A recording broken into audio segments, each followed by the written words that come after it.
हम्म। कल हमने ये 38 तक किया था क्वेश्चंस को। अब यहाँ पर हम आज 39 से चालू कर रहे हैं। तो पहला सवाल है हिंदी का ये कि अंग्रेजी भाषा के शिक्षण विधि के संबंध में इनमें से एक कथन जो है उसको पढ़कर बताना है। पहला ये कि ये शिक्षण पद्धति सर्वप्रथम जर्मनी से प्रारंभ की गई के ये शिक्षण पद्धति जो है तो सबसे पहले जर्मनी से शुरुआत की गई इसकी। या फिर दूसरा है कि अंग्रेजी भाषा सिखाने के लिए पूरे यूरोप में वो व्यापक रूप से अपनाई गई।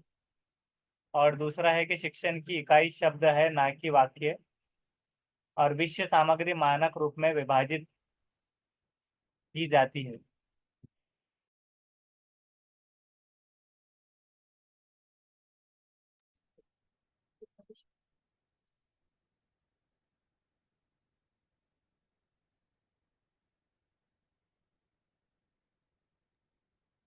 सर ऑप्शन सेकंड, अंग्रेजी भाषा सिखाने के लिए। सवाल का मतलब पहले क्या है, सबसे पहले कि इंग्लिश लैंग्वेज है उसके एजुकेशन के विधि के रिलेटेड इस कथन को पढ़ना है। और पहले का मतलब क्या हो रहा है कि शुरुआत जर्मनी से गई। दूसरे का मतलब क्या हो रहा है कि इंग्लिश लैंग्वेज जो है तो सिखाने के लिए पूरे यूरोप में व्यापक व्यापक मतलब क्या होता है, व्यापक रूप से अपनाना यानी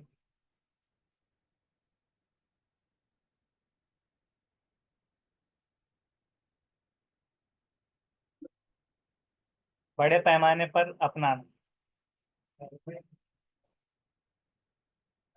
तो उसका मतलब ये निकल रहा है दूसरे का कि इंग्लिश की तालीम के लिए यूरोप भर में बड़े पैमाने पर अपनाया गया। या फिर सी है कि शिक्षण की इकाई शब्द है ना कि वाक्य, मतलब तदरीस की इकाई लफ्ज है ना कि जुमला। और चौथा क्या है, मवाद को मेयारी शक्लों में तकसीम किया गया, मानक प्रारूप में मेयारी शक्लों में विभाजित किया गया, तकसीम किया गया।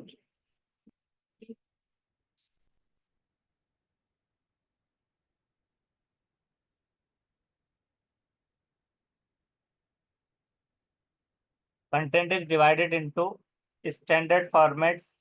The unit of teaching is word not sentence. इसका थर्ड का यूनिट टीचिंग का वर्ड है ना कि सेंटेंस। और ये अपनाई गई यूरोप में और फर्स्ट स्टार्ट हुई जर्मनी में। तो क्या है, बी। उसके अलावा सर वो और ऑप्शन है शायद। ये ऑप्शन है। हाँ, ये औपचारिक से क्रियात्मक चरणों की ओर जाती है। औपचारिक मतलब क्या होता है, रस्मी। और अनौपचारिक और रस्मी। तो ये रस्मी तरीके से क्रियात्मक चरणों की ओर जाती है। इसका मतलब क्या हो रहा है, क्रियात्मक मतलब क्या होगा।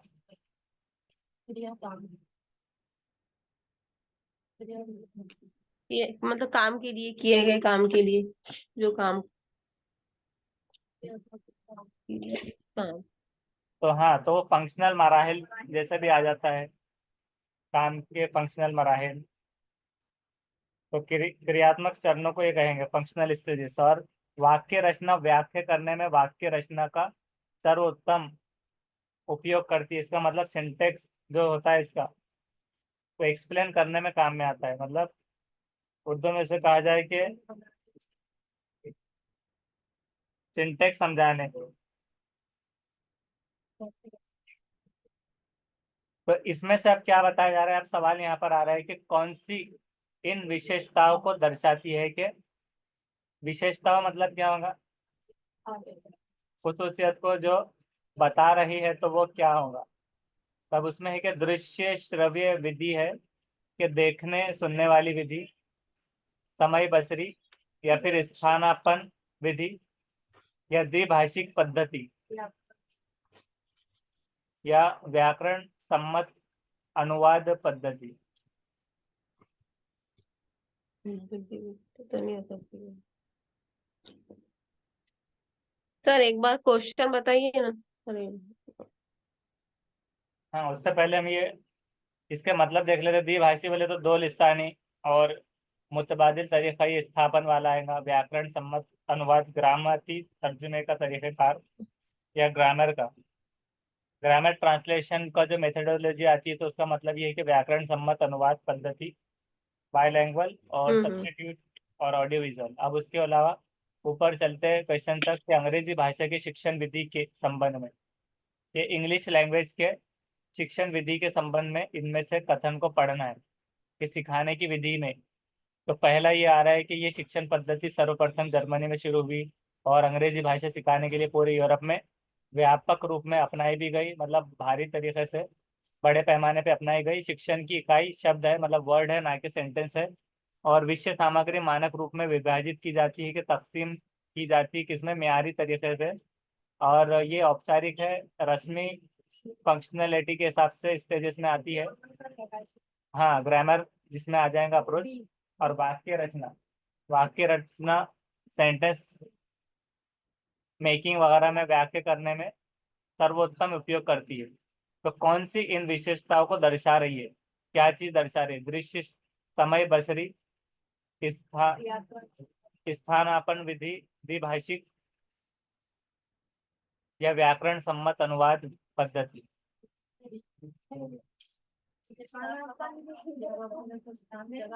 मुतबादिल वाला, सब्स्टिट्यूट। नहीं तो वो बता रहे हैं इंग्लिश का पूछा मैंने। वो लिखा हुआ इंग्लिश के बारे में पूरा लिखा हुआ है कैसा वो करी जाती है व्याकरण सम्मत अनुवाद विद्या भाषी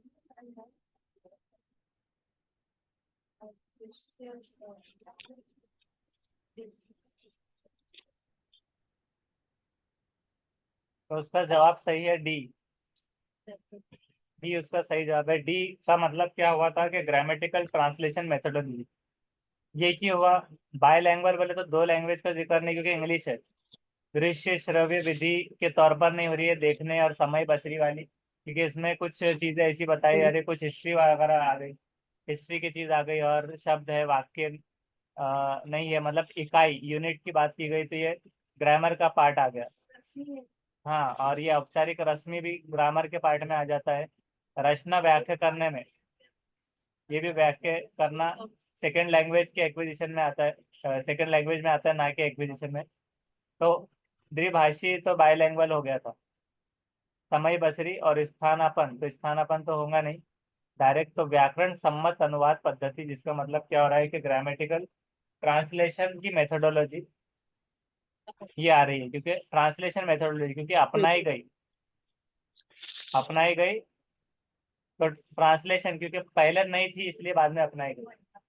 फिर उसके अलावा विषय सामग्री मानक म्यारी रूप से क्या होती है, तकसीम होती है।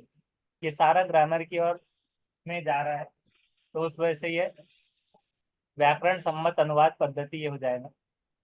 उसके बाद में है नेक्स्ट, कथन निम्नलिखित पढ़ते कथन हैं। पढ़कर सही विकल्प का चयन करना है। कि पहला है कथन अ है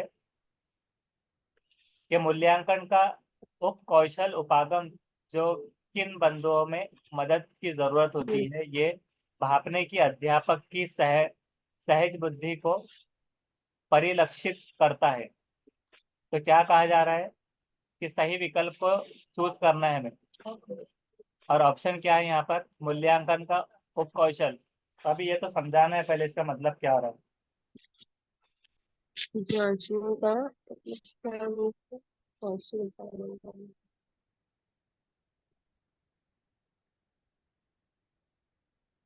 पहले, सबसे पहले जो आ रहा है कि मूल्यांकन का उप कौशल उपागम, के उप कौशल उपागम मतलब जैली महारतें जो होती है, तो ये हो गई जैली महारतें और उसका तरीका।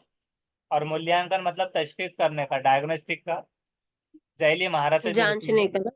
हाँ, जांच का। किन बिंदुओं में मदद, तो ये उस्ताद की, अध्यापक की सहज बुद्धि को, तो उस्ताद की बसीरत कहा जाएगा। बसीरत मतलब क्या हो जाएगा? शख्सियत का बसीरत। इंट्यूएशन जो होता है, इंट्यूएशन इन सेंसिंग, सेंस करने में, समझने में, बसीरत। हम्म। वैसे में कि कौन से पॉइंट रिक्वायर है हेल्प के लिए, परिलक्षित करता है। तो परिलक्षित करना मतलब क्या हो जाएगा? अक्कासी करता सर है। ध्यान हाँ, अक्कासी करना, अक्कासी करने को क्या कहेंगे? बसीरत की अक्कासी करेगा। अक्कासी करेंगे। आपने कि अध्यापक की सहज बुद्धि को रिफ्लेक्ट करना, रिफ्लेक्शन, अक्स से अक्कासी, और अक्स को मतलब बोलते हैं रिफ्लेक्शन, तो रिफ्लेक्ट करने में सहज बुद्धि को क्या कहेंगे इंग्लिश में? बसीरत को।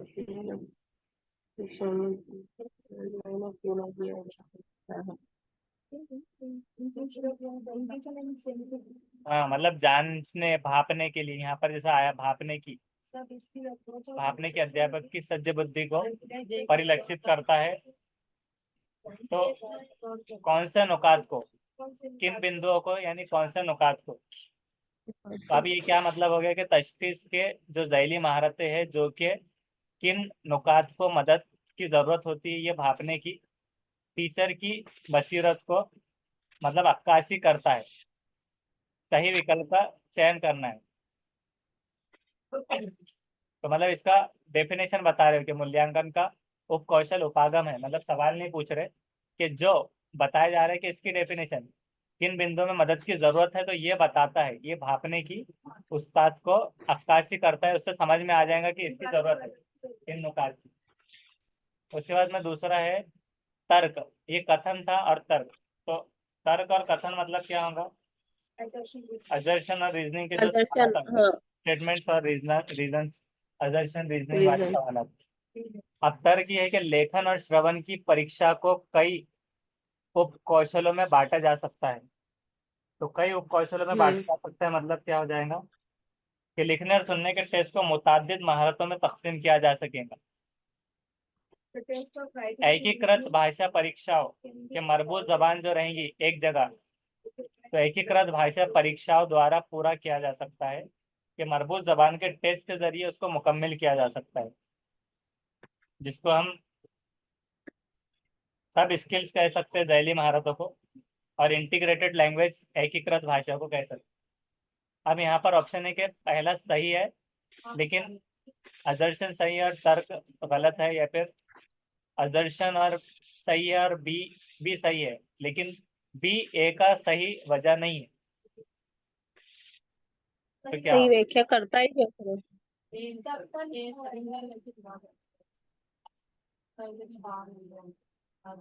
हाँ, ये तो बा आना चाहिए था। हम्म। और उसके अलावा ये दो है, दोनों सही है, लेकिन एक ही सही व्याख्या नहीं करता, मतलब असर्शन उससे फिट नहीं होता, या फिर सही है असर्शन लेकिन बी रॉन्ग है बिल्कुल। उसका सवाल का जवाब है सी, दोनों। दोनों सही है अपनी जगह पर, मतलब अपनी अपनी जगह पे है, नहीं। लेकिन वो रिलेट नहीं कर पा रहा। असर्शन जो है तो उसका रीजन एक्यूरेट नहीं है, जो असर्शन और रीजनिंग वाला सवाल है, तो असर्शन का हम्म। एक्यूरेट ये रीजन नहीं है। तो ये जवाब इस तरह से यहाँ पर आया, असर्शन रीजनिंग वाला। उसके बाद में है नेक्स्ट कि एक अध्यापक किसी पाठ्य सामग्री सामग्री का आधा भाग, ये आधा हिस्सा क्या कर रहा है?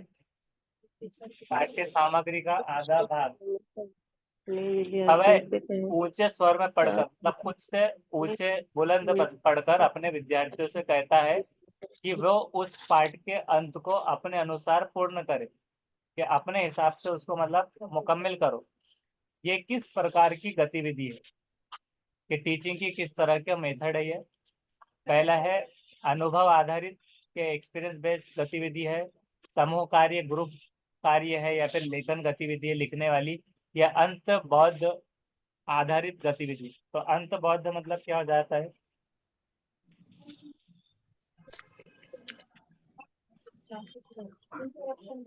इंट्यूशन बेस्ड, जैसे कि अभी हमने बसीरत वाला देखा था, इंट्यूशन इंट्यूशन। खुद से सर, खुद से मतलब पढ़ने की तरीका अंत बोध आधारित बोले तो वजदान खुद से वगैरह, तज्जिया करने का। खुद से तज्जिया करना, हाँ। वजदान वगैरह भी ऐसा टर्म उसको इस्तेमाल होता है, वजदान। तो खुद से करने का उसको ले सकते हैं। अंत बहुत वैसे मतलब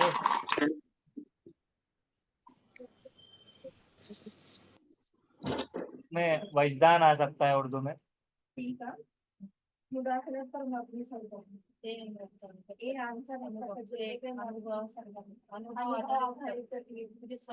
हाँ, तो अंत बहुत मतलब क्या हो रहा है? मुदाखलत पर मबनी मुदाखलत दखल अंदाजी में मतलब आ जाएगा।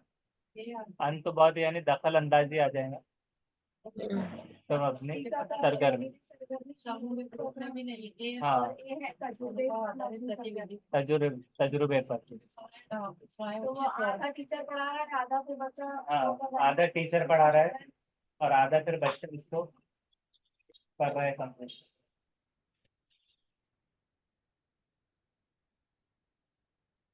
और कोई जवाब? सर ऑप्शन 4 आएगा ना इसका? ये मुदाखलत पर मबनी सरगर्मी ऐसा आ रहा है। हाँ सर, देखिए सर, डी डी हमारा भी डी। भी समूह कार्य। सर समूह कार्य मीन्स ग्रुप में करना है ना सर? हाँ, ग्रुप में काम। और ये लेखन विधि बोले तो लिखने की गतिविधि। हाँ, रिटर्न लिखने की। हाँ, और अनुभव बोले तो जिससे अपना ये होता सर, तजुर्बे पर तजुर्बे को मबनी सरगर्मी। बोल दिए ना, तजुर्बे पर आधारित। हाँ तजुर्बे पर आधारित। हाँ, एक्सपीरियंस तो बेस्ड। ये तीनों ऑप्शन अलग हो रहे ना सर, और ये अंत बोध का अलग हो जा रहा ना। हाँ, ये मुदाखलत हो जाएगा।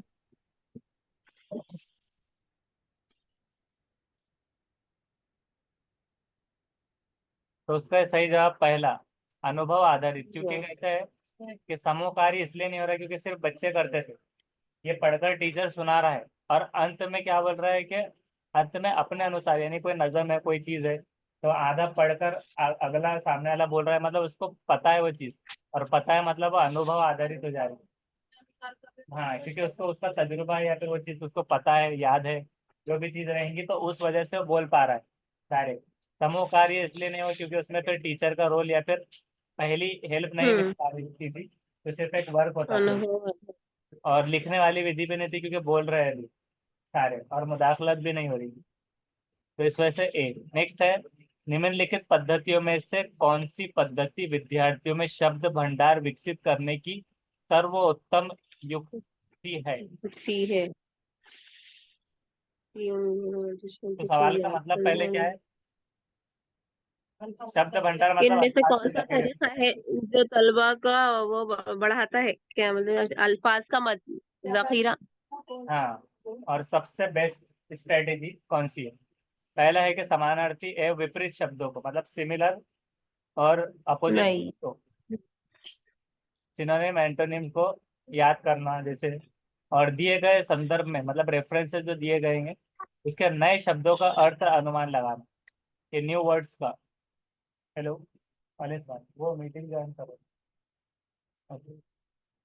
मतलब दिए गए संदर्भ में मतलब रेफरेंसेस जो दिए गए उससे नए शब्दों का अर्थ का अनुमान लगाना, यानी कि अंदाजा लगाना उसके मतलब होगा। और उसके बाद प्रत्येक नए शब्द का अर्थ शब्दकोश में देखना, कि लुगत इस्तेमाल करना डिक्शनरी में देखकर हर शब्द के लिए। चौथा है कि सभी नए शब्दों का वाक्यों में प्रयोग करना, जितने भी नए शब्द है उसको वाक्यों में प्रयोग करके देखना। सर ये बी बता रहे बी थे दिए गए संदर्भ में नए शब्द का अर्थ अनुमान। टी, उसके अलावा ऑप्शन सी सर, सी। हर शब्द का लुगत देख लेना। उसके अलावा कौन सा? बी। बी। डी, आपका डी। शब्दकोश क्या है? सब कुछ डिक्शनरी लुगत। तो उसका जवाब है बी। डी भी नहीं है और सी भी नहीं, बी है हम्म। कि दिए गए संदर्भ में नए दिए गए शब्दों को संदर्भ। अर्थ का अनुमान लगाना। के अनुमान सही। लगाना मतलब ऐसा कि उसमें इंटिविटिव स्किल, जैसे अपन देख रहे थे अभी बसीरत वाला या फिर इंटिविटिव स्किल, अनुमान। यानी खुद से करने वाला आता है अनुमान।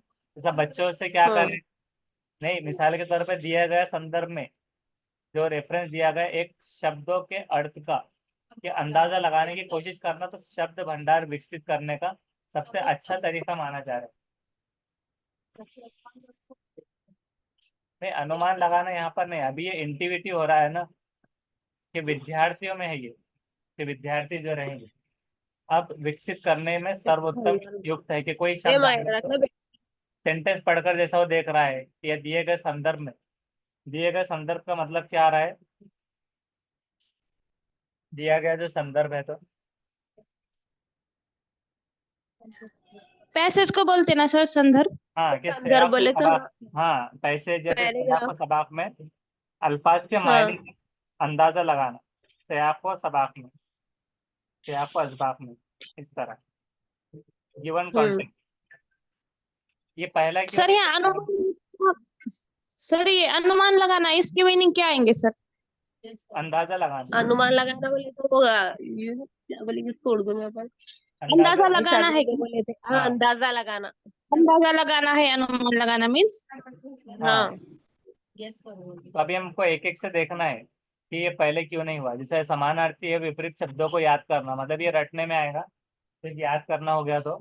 और उसके अलावा हाँ। सिर्फ समानार्थी और विपरीत ही हो रहे, मतलब अपोजिट और सिमिलर। उसके अलावा दूसरा जैसे कि एडजेक्टिव होता है, नाउन होता है, तो वो वर्ड्स कभी हम खुसूसियतें हम्म। वाले देख ही नहीं रहे। तो ये पहले भी आया था, तो ये वाला तो निगेटिव हो गया, ये ग्रुप वाला हो गया, ग्रुप करने वाला। ये क्यों नहीं हुआ? प्रत्येक नए शब्द का अर्थ शब्दकोश में देखना, कि हर बार आप डिक्शनरी लेकर थोड़ी बैठेंगे। जैसे सीटेड पढ़ रहे, कोई भी चीज पढ़ रहे, तो हर प्रत्येक नए शब्द का हम्म। जब भी शब्द आ जाए तो डिक्शनरी खोलो, उसमें देख लो जाकर। तो ये मुश्किल हो जाएगा, तो सर्वोत्तम युक्त नहीं हो गए, तो ये नहीं रहेगा इस वजह से। और सभी नए शब्दों का वाक्यों में प्रयोग करने के, जैसी शब्द आया उसको वाक्यों में प्रयोग करना। तो अभी उसने मीनिंग जुमलों में नहीं देखा, इस्तेमाल करना मतलब। मीनिंग की यहाँ पर बात नहीं आई, अर्थ की। सिर्फ क्या आ गया कि शब्द आ गया नया। जैसे अभी विपरीत वाक्य में शब्द आ गया, प्रयोग। तो अब इसको कहा जाएगा कि इसको वाक्य में प्रयोग करो। तो ये बहुत मतलब ज्यादा जुमलों में इस्तेमाल कठिन हो नहीं। जाएगा डायरेक्ट, जब तक उसका अर्थ ना मालूम पड़ जाए। तो यहाँ पर अर्थ मालूम करने वाली बात यहाँ पर नहीं आई, अर्थ ग्रहण करने वाली। तो उस वजह से यहाँ पर था, देखिए अर्थ, नए शब्दों के अर्थ का, और अर्थ आया, लेकिन अनुमान लगाना यानी कि ऐसा नहीं है कि आपने सिर्फ आपका एग्जाम पेपर में लिख दिया या फिर बोल दिया या फिर उस पर रिसर्च कर ली। कि मतलब कोई नया शब्द आया तो क्या अनुमान लगाया जा सकता है? सयाक और असबाक से, यानी कि संदर्भ से, दिए गए संदर्भ से, यानी उससे रिलेटेड समझ में आ जाता है ना फिर कि क्या कहना चाह रहा है सामने वाला। मतलब मिसाल के तौर पर कोई एक जैसे कि फंसी उर्दू अगर पढ़ रहे, तो उसमें कुछ ऐसा आ जाता है वर्ड जो कि समझ में नहीं आता, लेकिन पूरा सेंटेंस पढ़ने में समझ में आ जाता है कि इसका शायद ये हो सकता होगा। तो जब वो अनुमान लगाएगा तो उसके दिमाग पर जोर पड़ेगा, जो कि इंट्यूटिव स्किल है, कि खुद से मालूम करना। मतलब सिर्फ उसको हर बार, जैसे कि कोई भी पैसे चालू होता है, तो हर एक के लास्ट में जैसी सबक खत्म होता है तो अल्फाज मायने दिए जाते हैं। तो अगर टीचर ने आते साथ ही उनको एक बोर्ड पर लिखा दिया कि इसका मतलब ये है, इसका ये है, तो रट लेना पड़ेगा। लेकिन अगर वो पढ़ेगा तो फिर वो अंदाजा लगाएंगे क्या ये हो रहा है, तो फिर वो सवाल पूछेगा, फिर उसको टीचर बताएगा नहीं इसका ये नहीं है। फिर जब वो लुगत देखेगा तो पहले उसको अनुमान लगाकर वो जा रहा है, और फिर वो देख रहा है। तो उस वजह से उसको सर्वोत्तम युक्ति वाला इसलिए कहा गया, क्योंकि वो इंट्यूटिव सरगर्मी हो रही है, खुद से करने वाली है, और खुद से करना एक्टिविटी में आ रहा है, और दिमाग लगाने वाली क्रिएटिविटी में जा रही है, इस वजह से। उसके बाद में नेक्स्ट, बहुभाषिकता। बहुभाषिता का प्रयोग एक संसाधन के रूप में करना मल्टीलिंगुअल। चाहिए। बहुभाषिता मतलब कसीर लिसानियत या मल्टीलिंगुअलिज्म का इस्तेमाल एक संसाधन के रूप में। अब जैसे संसाधन नया वर्ड आ गया, तो अब खुद से क्या निकाले कि समाधान या हल, ऐसा दिमाग में सोच रहे, तो ये क्या है कि नया वर्ड का एक सोचने की कोशिश की गई। तो संसाधन के एक हल के तौर पर देखना चाहिए, जिससे क्या होगा कि बच्चे बहुत सी भाषाएं सीख सके। बच्चे क्या करेंगे कि ज्यादा भाषाएं सीख सकेंगे, या फिर शिक्षक बहुत सी भाषाएं सीख सकेंगे शिक्षक, और प्रत्येक बच्चे बहुत सी भाषाओं से वर्जित हो सके। तो इसका जवाब भी यहाँ पर ही आ गया, क्योंकि ये अभी मगरिब का टाइम होने वाला है, इसके बाद भी एक मीटिंग रहेगी। प्रत्येक बच्चे को सुरक्षा एवं स्वीकृति का एहसास हो। स्वीकार, स्वीकार करने से स्वीकृति, तो स्वीकृति स्वीकार करने का एहसास हो। तब ये क्यों कहा गया, इसका जवाब देना है आपको। मल्टीलिंगुअलिज्म का प्रयोग एक संसाधन के रूप में करना चाहिए।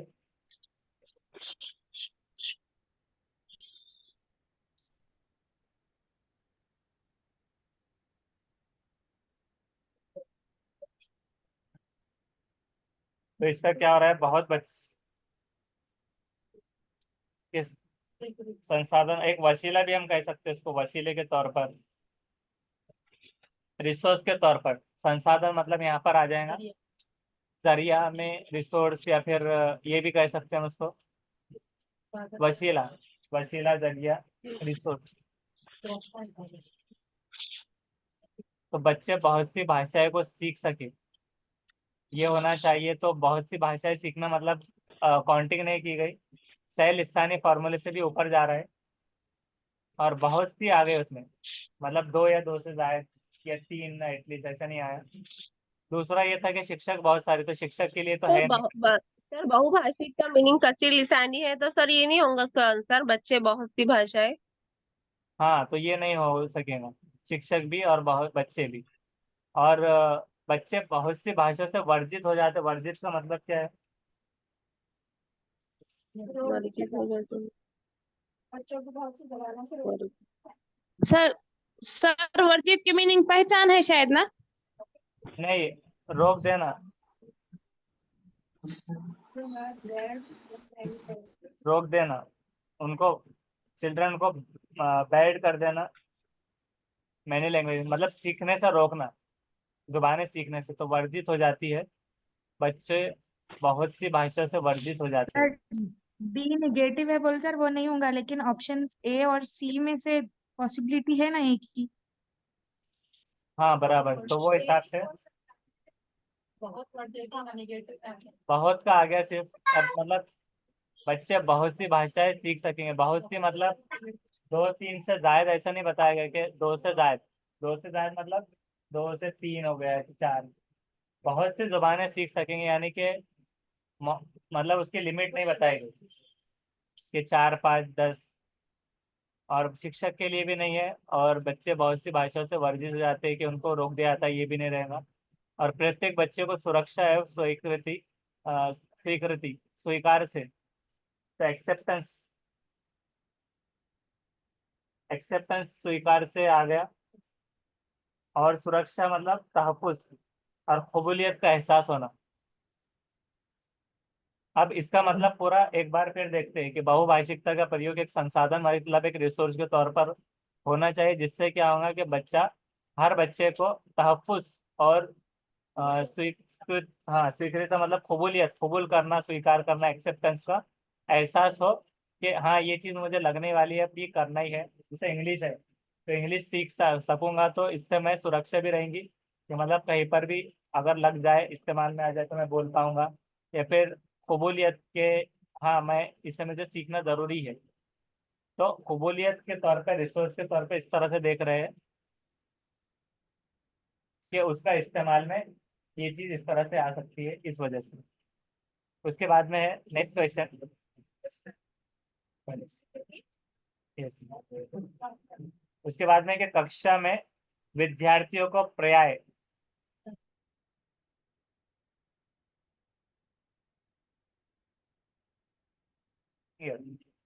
तो पर्याय कहानी सुनाई जानी चाहिए। अब इसका मतलब क्या है?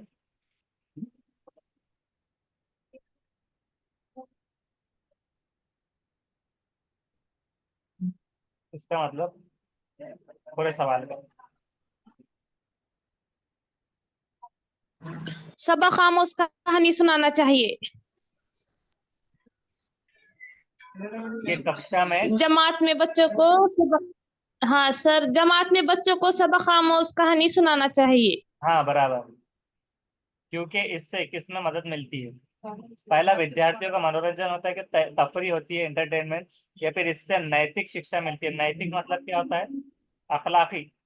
एक नैतिक का वर्ड कोलबर्ग की थ्योरी में जो आता है, अखलाकी, नैतिक। तो नैतिक अखलाकी तालीम। और उसके बाद में सी क्या है? मोरल एजुकेशन, मतलब नैतिक एक डिसीजन वाला भी हो सकता है, नैतिक निर्णय लेना। तो हाँ, लाइव वाला, लाइव लाइव। तो नैतिक निर्णय, मोरल डिसीजन, मोरल डिलेमा। तो नैतिक मतलब फैसला लेने वाला, उसको हम कर लेंगे मोरल। फिर उसको अखलाकी नहीं हो जाएगा डायरेक्ट, मतलब फैसला लेने वाला, फैसला कौन? शिक्षा, कि आगे चल के वो अपना डिसीजन ले सके। उसके बाद में क्या है कि भाषा को समग्र रूप में, समग्र रूप मतलब जामे शक्ल में, जामे शक्ल अब कैसे बोलेंगे? कि होलिस्टिक फॉर्म में, पूरे तौर पर। होलिस्टिक मतलब क्या होता है? 360 डिग्री वाला होलिस्टिक। तो 360 डिग्री समग्र रूप में, पूरे तौर पर, जामे शक्ल में प्रस्तुत किया जा सकता है, मतलब पेश किया जाता है, और कठिन शब्दों का ज्ञान कराया जाता है। कठिन शब्दों का ज्ञान कराया जाना मतलब क्या हो जाएगा कि मुश्किल अल्फाज का नॉलेज दिया जाएगा। तो अब कौन सा रहेगा बताइए।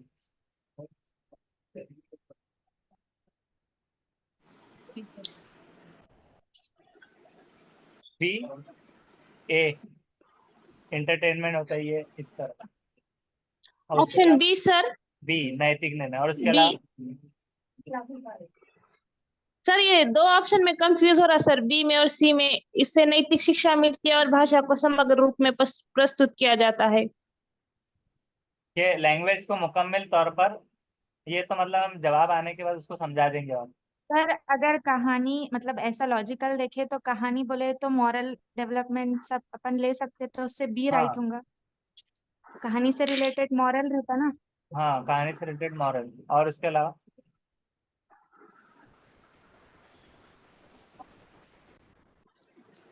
बी जाएगा ना सर इसका फिर? नहीं, उसके अलावा और कोई बोलना चाह रहे तो बोल लीजिए, फिर उसके बाद देख लेते हैं जवाब। ये समग्र रूप यानी सर, ये भाषा को समग्र रूप यानी पूरे लैंग्वेज आएंगे ना मुकम्मल, उसके अंदर, हाँ, मुकम्मल तौर पर, होलिस्टिक मैनर में। मुकम्मल तौर पर प्रस्तुत किया जाता है फिर। हाँ, बी या सी में कंफ्यूज है। हाँ वो बोल रहे हम बी में या सी में, दोनों में कंफ्यूज हो रहा सर। सर मगर सर इसका तो बी चाहेगा जैसा, क्योंकि कहानी तो एक लैंग्वेज में बोली जाती है ना। उसके अलावा उसका जवाब है सी वाला। हाँ। मतलब नैतिक शिक्षा मिलेगी। अब देखिए, अब इसको देखेंगे, कक्षा में विद्यार्थियों को प्राय कहानी सुनाई जानी चाहिए, क्योंकि इससे ऐसा नहीं है कि बस वो आ गए थे तो थोड़ा उनको दिल बहला दिया जाए, तफरी करा ली जाए, इंटरटेनमेंट वाला। तो ये इस वजह से नहीं हुआ क्योंकि इसका पर्पस नहीं निकल रहा ना, सिर्फ एक इंटरटेन करना मकसद आ जा रहा है, सिखाना मकसद में नहीं आ रहा, तो इस वजह से नहीं आया। नैतिक शिक्षा मिलती है मतलब कि मोरल उनके डिसीजंस लेने में, मतलब उनको शिक्षा मिलती है, या फिर अखलाकियात भी हो जाए, या फिर अखलाकी तालीम, या फिर नैतिक निर्णय लेने में, ऐसी चीजें नैतिक शिक्षा। तो ये कैसे हो जाएगा कि कहानी सुनाने का मकसद ये नहीं था कि मतलब जैसे कि मोरल जो आते हैं कि जैसे कि बहुत सारों ने कहा कि ऑनलाइन से कि इससे हमने क्या सीखा, ऐसे लिख कर आता है, तो उसमें आता है कि हमें ये ऐसा करना चाहिए, लालच बुरी भला है वगैरह, इस तरह से नैतिक निर्णय लेने में मदद मिलना। लेकिन यहाँ पर क्या है कि ये भाषा का रूप में कहानी सुनाई जा रही है, और भाषा के ऊपर रहेगा, क्योंकि कहानियां तो कैसे ईवीएस में भी है, ईवीएस के थ्रू भी पढ़ाई जाती है, मैथ्स के जरिए मैथ्स की कहानी स्टोरी के तौर पर। तो यहाँ पर इसका कोई टर्म नहीं निकल रहा था कि कैसी शिक्षा में वो आ जाएगा डायरेक्ट।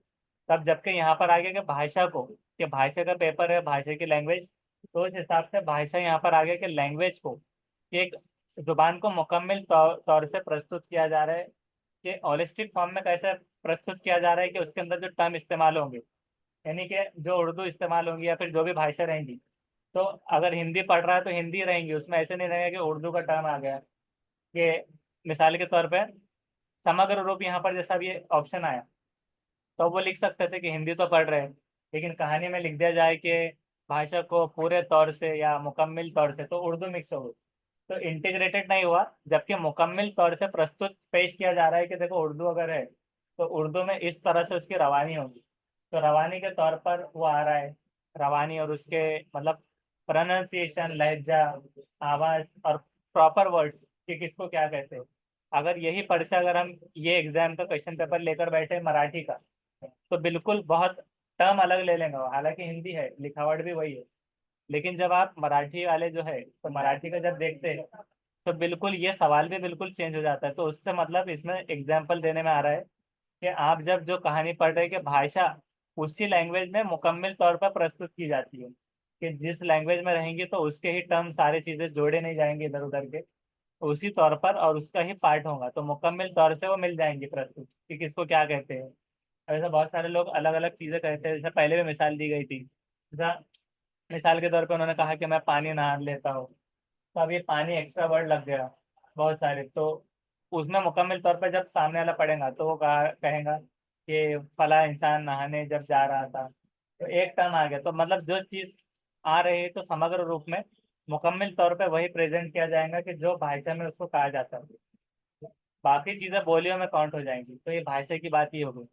और कठिन शब्दों का ज्ञान कराया जाना ये ऐसा हो जाएगा कि बस एक वर्ड मीनिंग के तौर पे आ जाएगा, तो इस वजह से नहीं होगा। तो नैतिक शिक्षा इसलिए नहीं हुई क्योंकि कहानी से उन्होंने कंफ्यूज करने डाले थे, क्योंकि कहानी का मकसद आ रहा है कि भाषा सिखाना, डायरेक्ट डायरेक्ट भाषा भी, और साथ ही साथ कुछ एक चीज़ें आ जाती है कि उसमें इनबिल्ट, लेकिन उसका प्रॉपर मकसद वो नहीं है डायरेक्टली। तो उसका मकसद है कि भाषा को प्रस्तुत किया जाना है, कंफ्यूज करने में दिया गया। उसके बाद में अब नेक्स्ट क्वेश्चन है कि भाषा अर्जन का अर्थ क्या है, कि लैंग्वेज एक्विजिशन का या फिर जुबान की तहसील का मतलब क्या है, उसके मानी क्या है।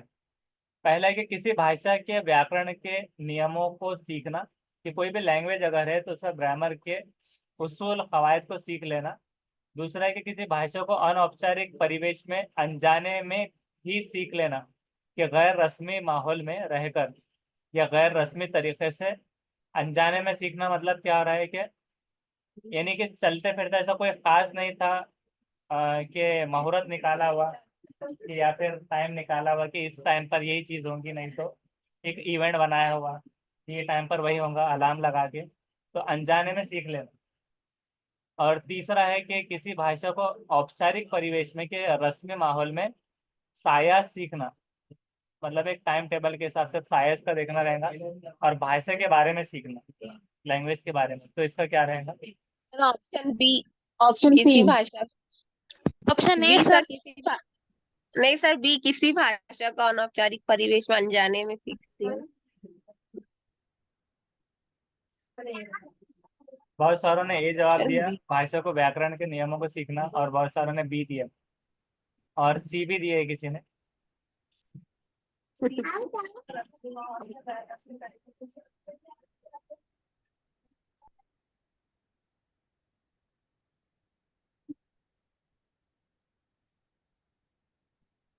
सी भी किसने दिए है क्या?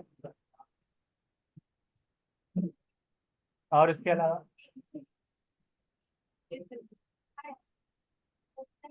तो उसका है बी सही।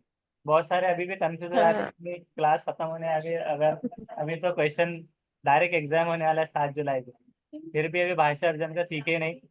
ये तो मतलब बिल्कुल याद होना जाना चाहिए कि भाषा अर्जन